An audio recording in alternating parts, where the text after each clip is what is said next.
Hey everyone, it's Emily from ARG Schooling, and today I'm going to film my May reading wrap-up.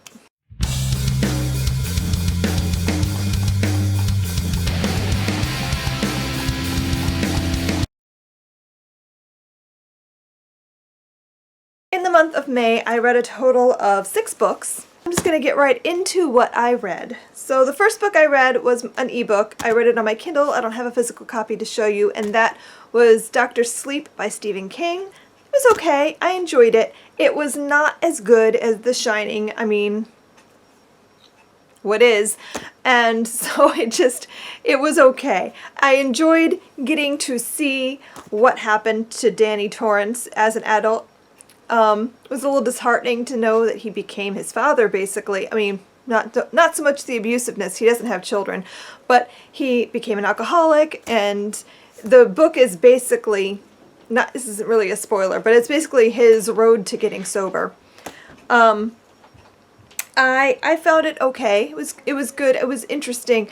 The thing I didn't love was that there was this whole side plot, and it felt like a side plot. I think it was meant to be more like a main plot, but I don't know, the side plot with Abra, or Abra, I'm not sure how you say her name. Abra or Abra, I don't know. Anyway, she is this girl he meets who has the Shining, but her Shining abilities are like far surpass anything you've ever seen before. She's like a superhero, basically. And this group called the True Knot are trying to hunt her down because they are like vampires who feed off of children who have the Shining. They basically like absorb their powers, and that's how they stay young, and that's how they eat. So they're sort of like this vampire group. But the thing is, you never feel any fear for her. Abra is so in control of everything that she's going through, and she has these ridiculous abilities, and there's no point in which I'm worried about her. And I feel like that was a huge downside to the book, because I wanted to be fearful for her. That's the whole point of reading a scary book, isn't it? That you feel fear for the characters, and you don't know what's going to happen. And honestly, I knew the entire time what was going to happen. It just didn't really... I don't know. So that's why I only gave it 3 stars. But if you enjoyed The Shining and you're curious, I say go ahead and pick it up. It's interesting. I don't regret reading it. The next book I read was The Inquisitions Tale by Adam Gidwitz, or The Three Magical Children and Their Holy Dog. I really, really enjoyed this book. I have to say, though, that I don't know how to categorize this. Not at all. Yes, it's historical fiction. I'll give you that. That is a definite. It's definitely historical fiction. It's a very accurate look into that time period, really, the 1100s, the 12th century. And besides that, though, I don't know. This, I think, was meant to be middle grade, but it's really not. Yeah, I don't really know how to put this in a box. I don't think you can. This book I read for grade 10, by the way, and it's going to be in grade 10. More on that later, like in a couple of weeks. But yeah, this book definitely reads more young adult-ish in a lot of ways. There's a lot of things that I think could delve into really great discussion while you're reading it. Like I said, it's a great view in that time period. And I found really interesting the 3 main characters. The boy is biracial, and his father is an English lord. His mother was a Saracen or a Muslim woman while his father was questing or out on crusade. He had a bastard, brought him home, sent him to live in a monastery. So he's been raised to be a monk. And so he's an oddball because he's dark-skinned, living in England in the 1100s, which, you know, people don't know how to react to. But also he's really, really tall, like gigantically tall for his age. Then there's this girl who has visions. She's sort of Joan of Arc-ish, I think. That's the vibe I was getting from her story. And so and a lot of the things he talks about, a lot of the stories that come up in the book are stories that he pulled from either history or from stories that people told about that time period. So it's really interesting. And then the little boy here is Jewish. So you get an interesting range of viewpoints between the three of them. And they're just like this odd mix of children. Also, the dog is supposedly a holy dog because it died and was resurrected. Or I'm not exactly sure how to follow that. And the dog is a saint. It's a little weird, but hey, 1100s, 12th century, things were weird. So yeah, there's a lot of interesting discussion you can delve into in this. I also really appreciated how it was very Canterbury Tales-ish, in that the whole story is being told by these people sitting around in an inn telling stories. So I found it to be really fun. I enjoyed it quite a lot, and I gave it 4 stars. The next book I read is Small Gods by Terry Pratchett. And I don't know if you know by now, based on watching my videos, but I am a big Terry Pratchett fan. I love his books. I've only read a few of the Discworld series, to be honest, and I need to read more. But I just read this for the second time. I read it a year or so ago, and I have to say that I read it really quickly. I read it on my Kindle, and his books don't translate well as ebooks for some reason. I don't know. And I liked it when I read it. I didn't love it. I read it again this time, and I don't know if it just spoke to me more this time, or if because I read it as a paper. I don't know. But I loved it. I loved it so much. So the basic premise, if I can, I don't know if I can summarize this. It's hard. This is a very interesting book, and there's a lot going on. But if I'm going to try to summarize it, basically the plot is this god is the great god He has an entire city in the Discworld that is devoted to him, Omnia, and it's run by these priests and monks that all, like, there's an Inquisition, and the basic idea of this religion is very much like self-deprecating. You are a sinner, you are terrible, and the great god wishes you to be punished for it so that you can then be a better person. So it's all about that. And the great god is thrown out of wherever gods live and pushed into the body of a tortoise. And when he is looking for help, he comes across this brother in the monastery named Brutha. And Brutha is the only person who can hear and he's trying to get Brutha to help him, to get him to somebody who can fix this problem. Why is he a turtle? He doesn't know why he's a turtle. He can't figure out how this happened. He doesn't want to be one anymore. He wants to go back and be a great god again.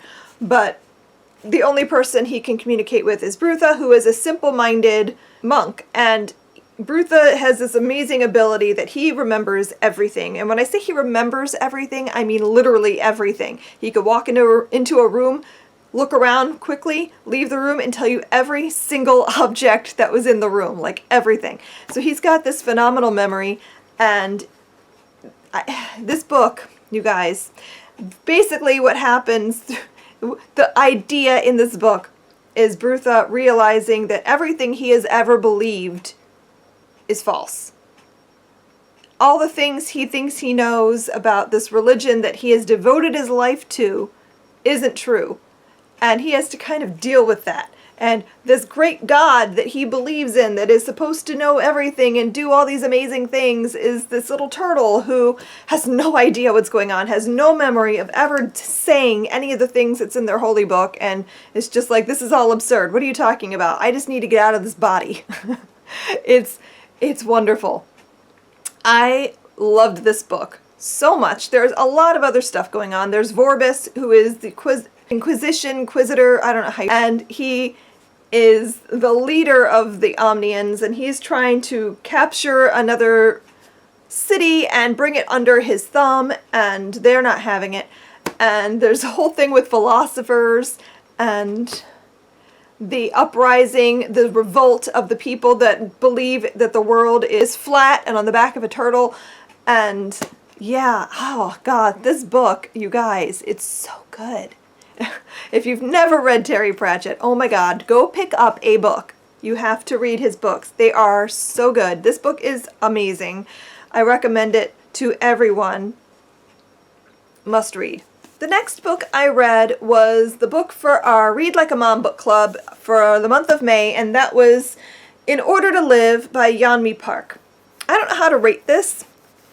I really enjoyed it. I gave it 5 stars, which feels awkward in a way because it's not a happy book. I mean, it's happy in the end. She does obviously make it out of North Korea. I really enjoyed, I hate saying enjoyed, I enjoyed reading about someone's suffering. No, not really. But I found it fascinating. I found this book completely and utterly captivating because, to be honest, I don't know. I know a little bit about North Korea. I've read about the Korean War. I know what happened during World War II in Korea and the fallout from that leading into the Korean War. I know all of those things. So I know how North Korea came to be, and I know a little bit about what happens in North Korea based on things that I've read on the news, and I saw a documentary not that long ago about it, so I know a little, but oh my goodness, I can't believe the stuff that is going on today in this part of the world. It blows my mind. I don't know how things like this are still happening. The idea that these people have been brainwashed into believing that the Kims are some godlike beings who know everything, can read your mind, control the weather. It's just, I don't know. I don't understand how that happens. I don't know. But I found it fascinating. I found her life in North Korea to be fascinating. I found her trying to get out of North Korea, how she escaped. I found that completely fascinating. The fact that so many people that escape are trafficked, that they never get out of China, or that they get sent back even. It's horrible. So, I don't know. I found it very, very fascinating, very captivating. I couldn't put it down.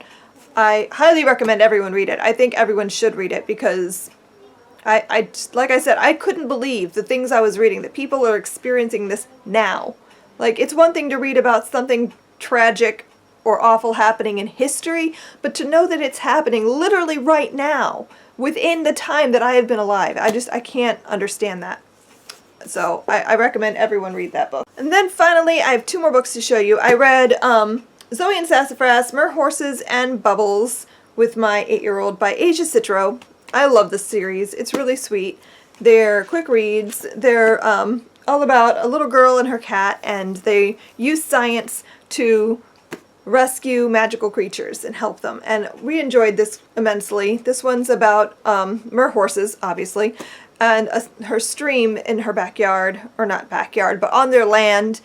The stream in the magical forest is getting polluted from some kids having a car wash, and yeah, so it's all about water pollution and how she was able to help and how the water got polluted in the first place. And it's just a really fun little book. And we are very much looking forward to the next book coming out. I think it comes out, I want to say, in November. So that seems like a long ways away. My daughter's very impatient for it.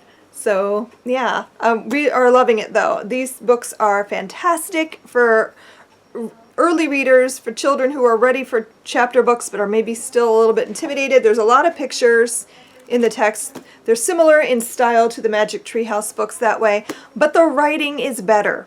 I find these much easier to read aloud. So we've been doing them as read-alouds because my daughter's not ready for chapter books yet to read on her own, but we are loving this. So yeah, definitely recommend it. And finally, the last book is actually a DNF, but I read most of it, so I'm going to count it.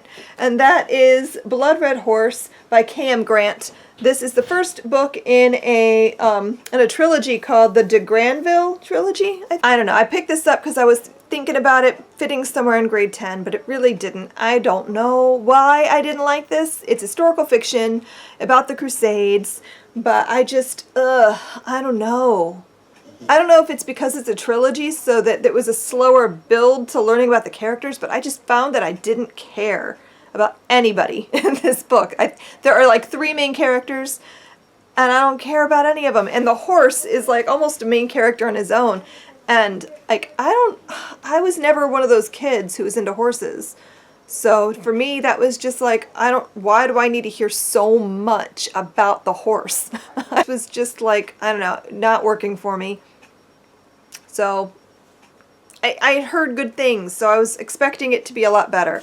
And like I said, it might have just been like I am just burned out on this time period. I've been reading a lot about this time period, and I was just sort of ready to move on maybe, but I don't know, this book just didn't work for me. And those are all the books that I read in the month of May. What did you read in May? I feel like this month went by so fast, and like I didn't really have time to think. Like, I don't know, this month just flew. I don't believe that it's actually June right now. It's crazy. But yeah, so there we are. So thank you for watching this video. I hope you enjoyed it, and I will see you guys in my next one. Happy reading. Bye.